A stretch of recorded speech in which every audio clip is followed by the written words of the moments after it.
NEET paper leak इस वक्त देश का सबसे बड़ा मुद्दा है। छात्र सड़क पर हैं तो वहीं अब सरकार भी एक्शन मोड में है। लेकिन पेपर लीक रुकेगा कैसे? इस पर क्या कानून होना चाहिए? पूर्व सॉलिसिटर जनरल हरीश साल्वे ने बात की रजत शर्मा जी से और बात करते हुए सरकार को कई बड़े सुझाव दिए। आप सुने। दुनिया के सबसे renowned lawyer farmer solicitor general Harish Salve के पास चलते हैं। हरीश साल्वे इस वक्त लंदन में हैं, हमारे साथ जुड़े हैं। हरीश जी, बहुत बहुत स्वागत है आपका। पेपर लीक को लेकर मैं आपसे बात करना चाहता हूं। जो पेपर लीक करवाते हैं वो बहुत पैसे वाले होते हैं, पावरफुल होते हैं, बेल पर छूट जाते हैं, सजा से बच जाते हैं। तो इसका क्या इलाज है आपकी नजर में? देखो रजत, मैं तो आज अब तो खैर पिछले 8-10 साल से इंडिया में रेगुलर प्रैक्टिस में नहीं हूँ, पर जब से ये कॉलेज का मामला शुरू हुआ, टीएमए-पाई की जजमेंट आई सुप्रीम कोर्ट की 2002 में, उसके बाद लगातार फैसले आए सुप्रीम कोर्ट के, जिसके कारण ये नीट का कॉन्सेप्ट बना। और इंडिया में कम्पिटिटिव एग्जाम्स हर नागरिक को, हर इंडियन विद्यार्थी को, हर भारत के विद्यार्थी को इक्वल चांस मिले, बराबर मौका मिले बेस्ट इंस्टीट्यूशंस में भर्ती होने का, भले मेडिसिन के हों, इंजीनियरिंग के हों, टेक्नोलॉजी के हों। इसलिए ये ऑल इंडिया एग्ज़ाम्स शुरू हुए। अब इसमें एक पहले यही प्रॉब्लम आया, और आपको याद होगा एक ज़माने में एक स्टेट के चीफ मिनिस्टर ने कहा था, मैं नाम नहीं लेना चाहता, कि भाई इन्विजिलेटर्स हमारे बच्चों को ज़रा प्रोत्साहित करो कि उनको अच्छे नंबर आए। दूसरे स्टेट में चीटिंग के खिलाफ कानून आया था, तो कोई मुख्यमंत्री बने थे इस प्रॉमिस पे कि मैं आते साथ 24 घंटे में वो चीटिंग का लॉ ही ख़त्म कर दूंगा। तो ये भी हम दिन देख चुके हैं।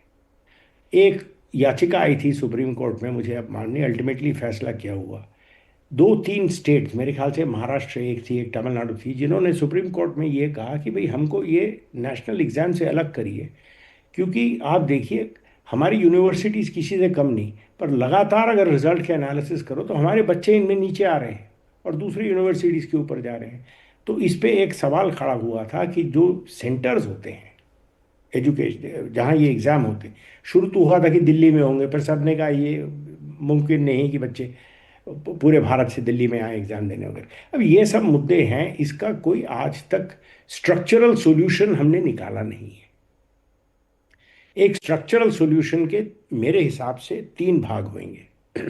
पहला तो भाग ये होगा कि एक इंडिपेंडेंट सरकार से हट के, न राज्य सरकार न केंद्र सरकार, सरकारों से हट के एक ओवरसाइट बॉडी बनानी चाहिए। ओवरसाइट कमेटी का हो बॉडी बनाओ, जिसका ये जुम्मा होगा, जैसे यूपीएससी एग्जाम्स करती है वैसे उसका जुम्मा होगा एंट्रेंस टेस्ट्स कराना, और वो बॉडी ओवरसाइट बॉडी होगी।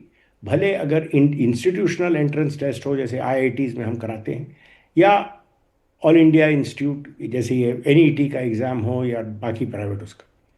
दूसरा उनका ओवरसाइट होगा शुरुआत से पेपर सेटिंग, पेपर्स का course setting, valuation, conduct of examination, और ये बहुत एक मैं संवेदनशील मुद्दे पे आ रहा हूँ, वेन्यूज़ और इन्विजिलेशन, ये भी निष्पक्ष होना चाहिए। और उसके बाद पेपर वैल्यूएशन, मार्किंग, एक ओवरसाइट बॉडी होगी जो ये सब कंडक्ट करेगी कि इसमें इसकी जो प्योरिटी है, इसकी जो शुद्धता है, उसमें कोई खामी नहीं आनी चाहिए। किसी बच्चे को दिल में ये नहीं लगना चाहिए कि मैं गलत कारण से मेरा मौका चले गया। जैसे आज लोगों को, जिसमें लोगों को एंगर है कि हमारा चांस था वो चले गया। हर बार ज़रूरी नहीं कि दूसरे बार जब एग्ज़ाम दो तो उतना अच्छी तैयारी हो जितना पहली बार होगा। तो एक तो ये है। दूसरा इसका ढांचा ये होना चाहिए कि इसके स्पेसिफिक ऑफेंसेस होने चाहिए। आज हम जनरल जो क्रिमिनल लॉ है, बीएनएस है, वो लगाएंगे इन पे, चीटिंग है, ये है वो। इसका जैसे इलेक्टोरल ऑफेंसेस होता है, वैसे इसको स्पेसिफिकली एग्जामिनेशन रिलेटेड ऑफेंसेस, ये जुर्म ही अलग होएगा कि जिसने पेपर लीक कराया वो उसमें क्राइम होगा, उसमें क्या एक्शन होते हैं जरा स्टडी करके, वो स्पेसिफिक क्राइम्स होने चाहिए। और इसका मिनिमम सेंटेंस 5, मैक्सिमम सेंटेंस 10 साल ये होना चाहिए। स्पेशल कोर्ट में, जैसे सीबीआई के केस जाते हैं, और पब्लिक प्रोसिक्यूटर को बिना सुने किसी को बेल नहीं मिलनी चाहिए। तो इस किस्म का ये है कानून है। ये भी इतना आज मामला इम्पोर्टेंट हो गया है कि इसके लिए भी ऐसा कानून। और तीसरा चीज़ ये होना चाहिए, ये जितने हमारी टीचिंग शॉप्स हैं, जो ये कोचिंग इंस्टीट्यूट हम कहते हैं, इनका पूंजीकरण होना चाहिए, इनका रजिस्ट्रेशन होना चाहिए, पूरी ट्रांसपेरेंसी होनी चाहिए, कौन है इसमें पार्टनर्स, कौन चला रहे हैं, और इनका रेगुलर ऑडिट होना चाहिए, हर 3 महीने इनकी रिपोर्ट आनी चाहिए, ये कितनी फीस ले रहे हैं ये पब्लिक में डिस्क्लोज होनी चाहिए। और इसके बाद इन लोगों को स्पेशल फाइन और स्पेशल प्रोविजन होने चाहिए कि अगर कोई कोचिंग सेंटर वाला पकड़ा गया पेपर लीक में, तो उसको 5 नहीं, उसको 10 साल की सज़ा होगी। तो इस किस्म के अगर हम कानून बनाएं तो हमारे बच्चों को आश्वासन होगा कि भाई एक मुद्दा आया, वो आज उबाल पे है, तो उसके लड़ झगड़ के इसमें कोई फ़ायदा होने वाला नहीं है। सरकार निकालो, एक मंत्री बने एक मंत्री नहीं बने, ये तो ईगो प्रॉब्लम्स हैं पॉलिटिशियंस के, चलते रहते हैं। पर बच्चों का इसमें कोई फ़ायदा नहीं होगा। बच्चों का फ़ायदा ये होगा कि अगर हम एक ऐसा सिस्टम बनाएं जिसमें ये जो हुआ है ये अगले बार ना हो पाए। जो फास्ट ट्रैक कोर्ट की बात प्रधानमंत्री ने कही है, उसका कोई फ़ायदा होगा? फास्ट ट्रैक कोर्ट का ये फ़ायदा होगा कि जो भी आज क्रिमिनल केसेस पेंडिंग है, वो ऐसा नहीं कि 5 साल में हो, वो 6 महीने में ख़त्म हो जाए। तो उसका ये तो एडवांटेज होगा। पर मैं ये भी आज देख रहा हूँ, आज कुछ रिपोर्ट्स आई, जो एग्जिस्टिंग कानून है, जो आज के कानून है, वो जनरल क्रिमिनल लॉज है बीएनएस में। ये जो एग्जामिनेशन रिलेटेड है, पेपर लीक करना एक क्राइम होना चाहिए, उसमें कोई भी कोलैबोरेशन होना, उसमें कंस्पिरेसी होना, वो भी अलग से क्राइम होना चाहिए। और इस किस्म के जो होता है, जो भले टीचर हो, पेपर सेटर हो, या जो हैंडलर हो, जो प्रिंटर हो, जो भी हो, जितना भी छोटा उसका रोल हो, इसमें 5 से 10 साल की सज़ा होनी चाहिए। लोगों को पता होना चाहिए कि ये बच्चों की ज़िंदगी से खेल रही है। ये आपकी बात बिल्कुल सही है। जो पेपर लीक से भरोसा उठाया ना, वो इसलिए उठाया क्योंकि जिसने पेपर लीक किया पकड़ा, उसको बेल मिल गई। 25 में 24 लोगों को बेल मिल गई, कोर्ट ने बेल दे दिया, फिर सज़ा नहीं दिला सके, उनके खिलाफ सबूत नहीं मिले। तो क्या वाकई में ऐसा कानून हो सकता है जो इन सब चीज़ों को रोक सके?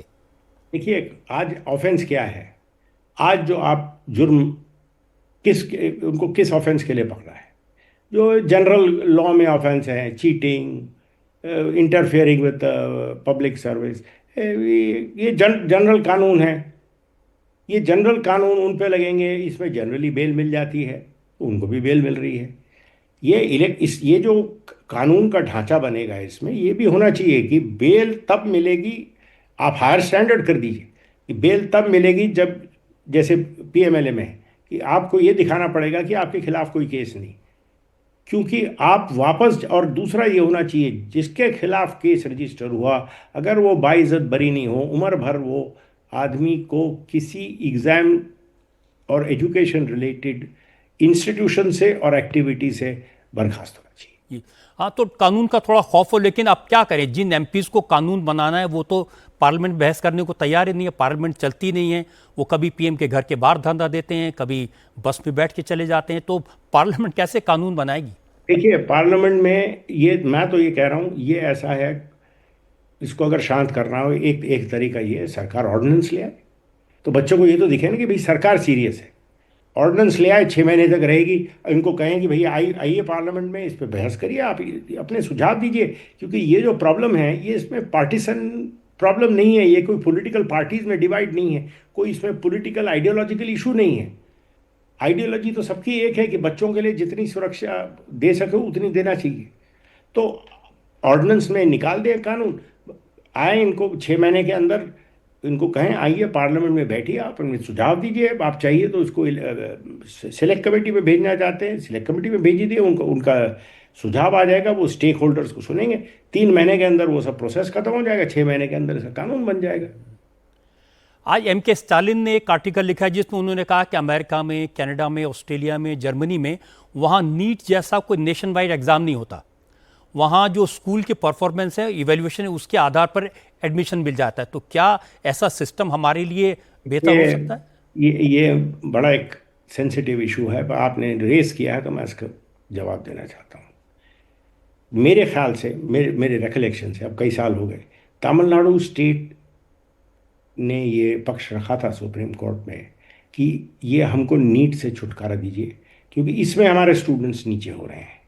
और एक प्रॉब्लम है, अगर आप स्टेटिस्टिक देखो तो प्रॉब्लम है इसमें।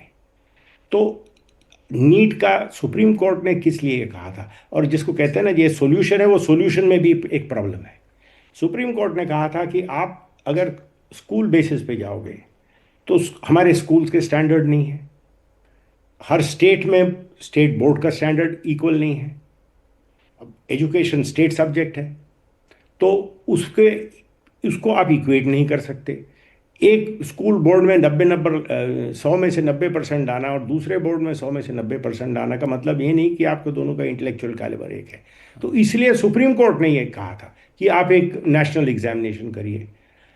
ये भी एक पॉसिबिलिटी है कि आप फिर इसको कर दीजिए तो हर स्टेट अपने स्टेट के बेसिस पे देगा, पर सुप्रीम कोर्ट ने कहा नहीं, क्योंकि ये ऑल इंडिया इंस्टीट्यूशंस हैं, ये बड़े बड़े प्राइवेट कॉलेज भी बड़े बड़े ऑल इंडिया इंस्टीट्यूशंस हैं, तो उसको ऑल इंडिया फ्लेवर देने के लिए एक ये नीट किया था। तो ये सॉल्यूशन आउट ऑफ हैंड नहीं कर सकते, और इनका कहना सही है, पर बाकी देशों में ये प्रॉब्लम नहीं है जो इंडिया में है, इतने ज़्यादा स्टूडेंट्स और इतने कम इंस्टीट्यूशंस। आप हालांकि अब लंदन में बैठे हैं, सारी सिचुएशन में नज़र रखते हैं, तो आज की जो सिचुएशन है जिसमें प्रोटेस्ट चल रहा है, स्टूडेंट जंतर मंतर पर बैठे हैं, आप क्या सरकार को सुझाव देंगे? देखिए, इसके 3 पहलू अलग हैं। पहला तो है जो जंतर मंतर में चल रहा है उसका कितना स्टूडेंट से लेना देना है और कितना पॉलिटिक्स से लेना देना है, ये आप मेरे से ज़्यादा जानते हैं, और आप वहाँ दिल्ली में हैं, आपको पता है ग्राउंड पे क्या चल रहा है। और ठीक है, जब भी ऐसी कोई सिगड़ी जलती है तो पॉलिटिशियंस अपना रोटी सेकने आ जाते हैं। किसी ने कहा कि तो पार्लियामेंट को ही उखाड़ के फेंक देना चाहिए, अब सड़क पे फैसले होने चाहिए, तो ठीक है, लोगों के अलग अलग विचारधारा होती है। भारत में 1977 में हमने देख लिया, 1976-77 में, कि इंडियंस डेमोक्रेसी से हटने वाले नहीं हैं। तो ये उन लोगों की जो ये एक मनोकामना है कि ये सब हट जाए और हम सड़क के थ्रू पावर में आ जाए, ये नहीं चलने वाला। दूसरा तो एक प्रॉब्लम वो है, दूसरा भाई पुलिस में एट्रॉसिटीज़ हुई हैं, ये हुई है, तो हर बार ये प्रॉब्लम आता है। जब वकील स्ट्राइक पे गए थे, मुझे याद है मैं सॉलिसिटर जनरल था तब ये एलिगेशन आया था। जब बाबा रामदेव का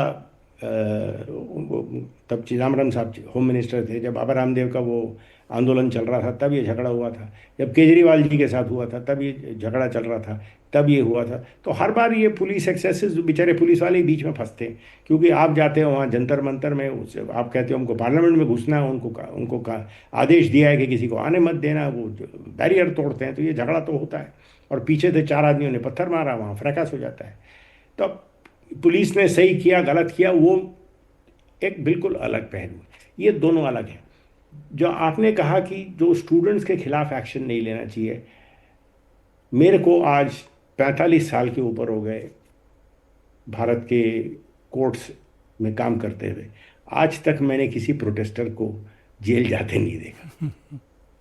ये हमेशा आपको पता है प्रोटेस्ट क्या होता है, बस में डालो, ले जाओ, पुलिस थाने में एंट्री हो, उसके बाद केस ख़त्म हो जाता है। हाँ, इसमें से कुछ लोग हैं इस बार जो एक बड़ा संगीन मामला जो सामने आया है फॉरेन इंटरवेंशन का। हाँ, कुछ लोगों पे अगर वो आरोप है कि आपने बाहर से पैसे लेके ये किया, तो उनको माफ़ नहीं कर सकते। तो बाकी लोगों को तो ये जो अगर वांगचुक साहब कह रहे हैं माफ़ करो, कोई कुछ नहीं होने वाला उनको। आज उनके खिलाफ केस है, वो कल सब केस बंद हो जाते हैं। आज तक आपने कभी किसी को राइट में, इस किस्म के प्रोटेस्ट राइट में अरेस्ट भी होते देखा है, बियॉन्ड फॉर्मल अरेस्ट जो होता है कि आपको बोल दिया जी आप अभी अरेस्ट में हो। कोई जेल में है आज, कोई स्टूडेंट जेल में नहीं है और होगा भी नहीं। तो ये एक इसका ईगो प्रॉब्लम नहीं बनाना चाहिए। अब जितना शोर मचाना था मचा लिया, अब इसका एक सोल्यूशन निकालना चाहिए। तो मेरा तो सुझाव ये है, अब पार्लियामेंट में अगर नहीं आएंगे लोग, ऑर्डिनेंस का रूट तो है, क्योंकि आज बच्चों को ये कहना कि देखो इन लोग पार्लियामेंट में नहीं आ रहे, बच्चों को क्या लग रहा है कि फिर हमारा पार्लियामेंट सिस्टम ही नहीं चलता। वो तो ये नहीं बोलेंगे ना कि भाई सरकार की गलती है कि विरोधी पार्टियों की गलती हो, तो कहेंगे हमारा यानी सिस्टम ही टूट गया है। तो आप ऑर्डिनेंस का है, ऑर्डिनेंस से ले आइए, कानून ला से, यानी सरकार के पास सोल्यूशंस हैं। मेरे को ये यानी फेथ है कि I know prime minister Modi, वो उनका इतना ध्यान होगा इस पे, पूरी कैबिनेट का इस पे ध्यान होगा, कुछ ना कुछ सोल्यूशन निकलेगा इसका। जी। इस तरीके से कि बच्चों को अलग से डील किया जाएगा। पॉलिटिक्स तो वो संभाल लेंगे, पॉलिटिक्स संभालना मुश्किल नहीं है। बच्चों का दिल नहीं टूटना चाहिए, बच्चों का भरोसा नहीं टूटना चाहिए। जो लोग जंतर मंतर पर हैं उनमें बहुत सारे वाकई में जेन्युइन स्टूडेंट्स भी हैं, बच्चे हैं, और वो काफ़ी नाराज़ हैं, धूप में पानी में प्रोटेस्ट कर रहे हैं।